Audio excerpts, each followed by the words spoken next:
Hello students, आज हम पढ़ेंगे क्लास 9 का फिजिक्स का चैप्टर मोशन।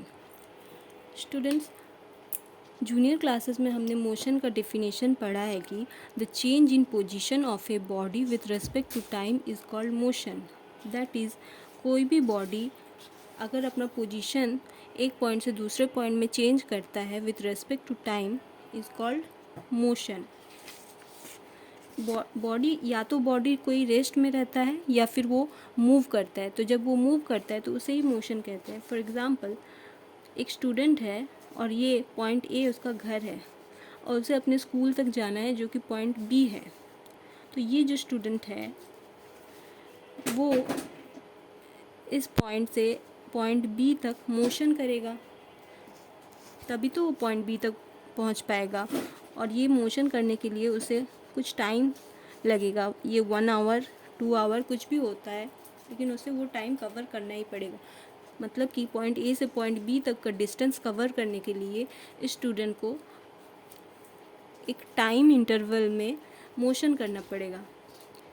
इसे ही हम लोग कहते हैं मोशन। लेकिन क्लास 9 में मोशन का डेफिनेशन थोड़ा सा अलग है। हमें पता कैसे चलेगा कि कोई भी बॉडी मोशन कर रहा है या नहीं कर रहा है? तो ये पता करने के लिए कि बॉडी मोशन कर रहा है नहीं या नहीं कर रहा है, हम उस बॉडी को किसी दूसरे बॉडी से या किसी दूसरे पॉइंट से कंपेयर करते हैं। जैसे कि मेरा ये पेन है, मैंने इसे पॉइंट ए पे रखा है और मुझे पॉइंट बी तक ले जाना है। तो अब पता कैसे चलेगा कि ये मोशन कर रहा है? अभी तो मेरा पेन रेस्ट पे है, अब मैं इसे धीरे धीरे धीरे धीरे ऐसे करके मूव कराऊंगी। तो आपको कैसे पता चल रहा है कि मेरा पेन जो है मूव कर रहा है? क्योंकि आप इस पॉइंट ए को कंपेयर कर रहे हैं इस पेन से। क्योंकि ये पेन यहाँ पे था, अब ये पेन मूव करते हुए यहाँ पे आया, तो हम पॉइंट ए से इसे कंपेयर कर सकते हैं ना कि इस पेन ने पॉइंट ए से हट के कुछ दूरी, कुछ डिस्टेंस कवर किया है। तो ये जो पॉइंट ए है ये हो गया हमारा रेफरेंस पॉइंट, क्योंकि इसी के रेफरेंस में हम बता सकते हैं कि पॉइंट, ये जो मेरा पेन है ये मूव कर रहा है। या फिर इस पॉइंट बी को भी ले सकते हैं। पहले ये पेन यहाँ पे था और इससे इसका डिस्टेंस बहुत ज़्यादा था। अब हम देख रहे हैं कि मेरा पेन मूव करते हुए पॉइंट बी की तरफ बढ़ रहा है, तो डिस्टेंस धीरे धीरे कम हो रहा है। तो ये पॉइंट बी भी हमारा रेफरेंस पॉइंट हो सकता है। यानी कि कोई भी बॉडी अगर वो मोशन कर रहा है तो उसे कुछ ना कुछ रेफरेंस पॉइंट की ज़रूरत पड़ती ही है, हमें ये पता लगाने के लिए वो बॉडी मोशन में है या नहीं है, चाहे वो कितनी भी छोटी बॉडी हो या फिर बड़ी बॉडी हो। तो हमने यहाँ पे एक और टर्म पाया, that is reference point. Reference point. अब इस रेफरेंस पॉइंट का डेफिनेशन लिखना हो तो कैसे लिखोगे? A fixed point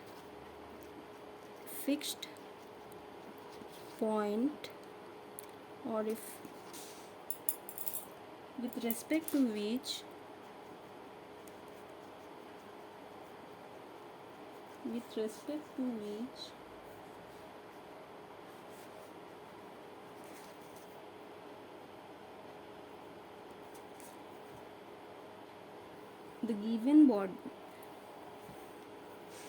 the given body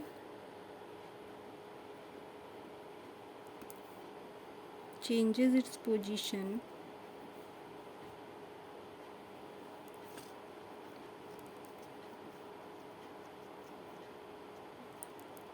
is called reference point.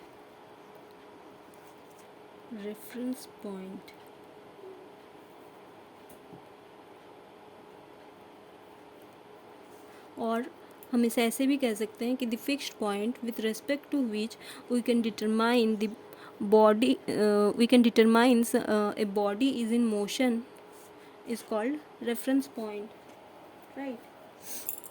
तो फिर मोशन का क्लास 9th में हम मोशन का ये भी डेफिनेशन लिख सकते हैं कि the change in position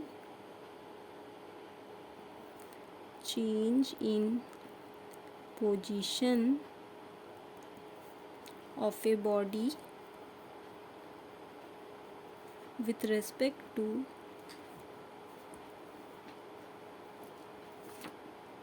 a reference point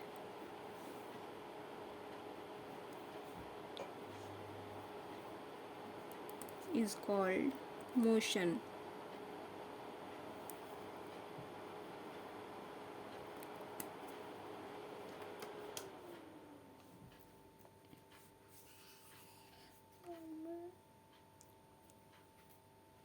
right. अब मैंने बताया आपको कि ये जो रेफरेंस पॉइंट है वो कोई एक पॉइंट भी हो सकता है या एक से ज़्यादा भी हो सकता है कोई एक बॉडी के लिए। लेकिन ये ज़रूरी नहीं है कि अगर कोई बॉडी किसी एक रेफरेंस पॉइंट के हिसाब से मूव कर रहा है तो ये नेसेसरी नहीं है कि यही बॉडी दूसरे पॉइंट रेफरेंस पॉइंट के अकॉर्डिंग भी मूव कर रहा होगा।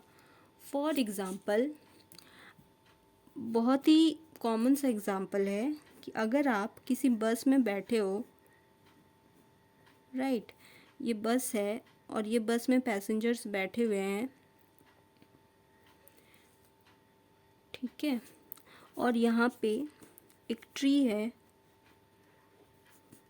यहाँ पे एक कोई भी पर्सन खड़ा है और ये बस जो है मूव कर रही है अपने पाथ पे। तो ये पर्सन जो कि इस ट्री के पास खड़ा है वो अगर बस को देखेगा तो वो देखेगा कि ये बस जो है इस ट्री को पार करते हुए अपने पाथ में मोशन कर रहा है, मतलब कि बस जो है मूव कर रहा है इस पर्सन के अकॉर्डिंग।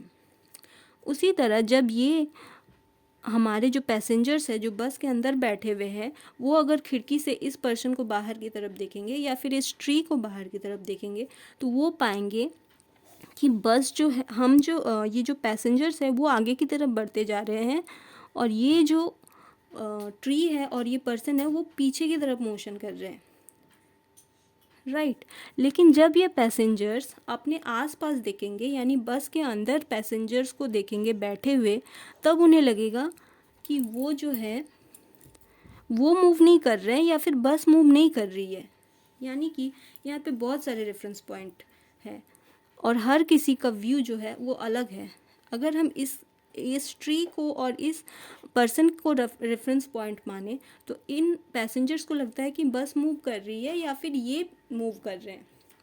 लेकिन ये जो पैसेंजर्स है वो भी तो बस में बैठे हुए हैं, तो अगर बस मूव कर रही है तो वो भी तो मूव कर रहे हैं एक पॉइंट से दूसरे पॉइंट तक। लेकिन जब ये पैसेंजर्स एक दूसरे को रेफरेंस पॉइंट मान रहे हैं जो कि बस के अंदर पैसेंजर्स हैं, तब उन्हें लग रहा है कि वो रेस्ट पे है, वो मोशन नहीं कर रहे हैं, राइट।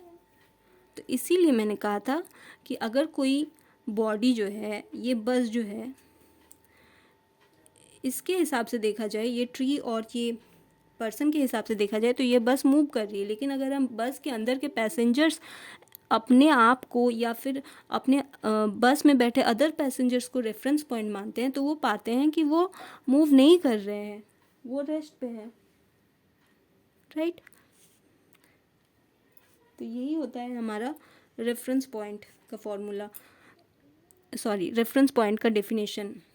इसी तरह हम अगर ट्रेन में जर्नी कर रहे हैं तो ट्रेन में भी ऐसा लगता है कि जो बाहर की तरफ ट्रीज़ है, घर है, वो पीछे की तरफ मोशन कर रहे हैं, लेकिन पैसेंजर्स को लगता है कि वो मोशन नहीं कर रहे हैं क्योंकि वो तो अपने सीट पे बैठे हुए होते हैं, राइट। इसी तरह अगर हम अर्थ में रहते हैं, राइट, और इस तरह अभी हम बैठे हुए हैं, बैठ के वीडियो देख रहे हैं, तो हमें क्या लग रहा है कि हम तो बैठे हुए हैं, हम तो रेस्ट पे हैं, हम तो मोशन कर ही नहीं रहे। लेकिन अगर कोई हमें चांद से देखता है, ये जो चांद है ये हमारे पृथ्वी के चारों ओर मूव कर रहा है, तो अगर चांद से कोई हमें देखता है तो वो क्या पाएगा, वो पृथ्वी को भी देखेगा, वो दूर से देखेगा, पृथ्वी को देखेगा कि पृथ्वी भी मोशन कर रही है और पृथ्वी के साथ साथ वो पाएगा कि हम भी मोशन कर रहे हैं, राइट। लेकिन अगर हम पृथ्वी में बैठे हैं और मेरे रेफरेंस पॉइंट कुछ भी हो सकता है, मान लो कि मेरी सिस्टर यहाँ बैठी है तो मैं अगर उसे देखूँगी, वो भी बैठी है, मैं भी बैठी हूँ, तो ये मेरी रेफरेंस पॉइंट होगी, तो इसके हिसाब से मैं तो मूव नहीं कर रही हूँ, मैं तो बैठी हुई हूँ। इसीलिए अलग अलग रेफरेंस पॉइंट के हिसाब से ये तय होता है कि कोई भी ऑब्जेक्ट मोशन में है या नहीं है।